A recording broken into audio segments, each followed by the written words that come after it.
Des touristes à bord de l'autorail assurant la ligne Cajarc-Cahors, l'image n'est pas encore d'Épinal. Vivante, la ligne l'est grâce à des bénévoles. Tous passionnés, ils profitent de chaque instant de liberté pour troquer leur vie quotidienne contre celle de cheminots. Pots de graisse ou clés à la main, tous assurent l'entretien de kilomètres de voies, des ouvrages d'art mais aussi des machines. Des passionnés qui ne céderaient leur place pour rien au monde, comme Eric, chauffeur de bus à Cahors, particulièrement attentif lorsqu'il prend les commandes de son autorail. On ne sait pas que ça puisse se passer un jour. Et puis ça se passe maintenant pour restaurer des vieilles machines qui normalement devraient être détruites, puisque la SNCF ne s'en servant plus.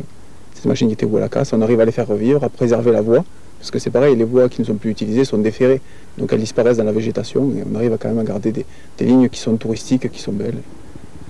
Et la machine et les lignes, c'est une passion à entretenir et à garder, c'est notre histoire en fait.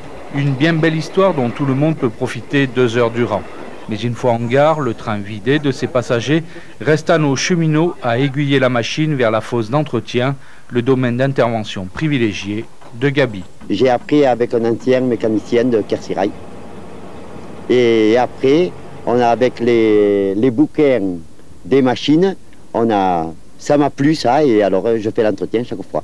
Un entretien nécessaire garant de la survie de ces vieux autorails voués à la casse, mais aussi d'une forme originale de tourisme.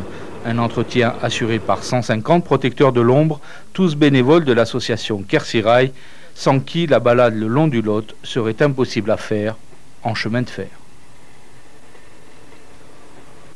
Fini les traverses pourrissant sous le ciel cadurcien, fini les voies désaffectées, car du côté de la SNCF, un vieux projet ressort des cartons. On parle de plus en plus d'une réouverture pour le fret de la ligne Cahors-Capdenac, réouverture qui aurait des conséquences sur le trafic voyageur. Cela permettrait effectivement de faire passer du trafic sur cette ligne et de dégager des sillons, donc d'augmenter l'offre entre Figeac et Toulouse et Figeac et Rodez.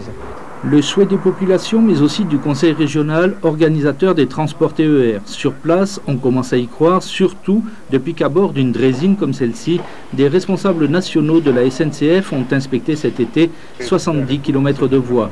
Par ailleurs, les bénévoles de Quercy-Rail ne voient pas d'un mauvais œil la réalisation d'un tel projet. Nous pensons qu'il y a la possibilité de l'exploiter en commun, tant la SNCF pour le fret que nous pour nos propres besoins. C'est une ligne qui est loin d'être saturée, on peut très bien y travailler tous ensemble sans problème particulier, que des problèmes de coordination tout à fait normaux. Un soulagement pour l'association qui assure seule l'entretien de la ligne.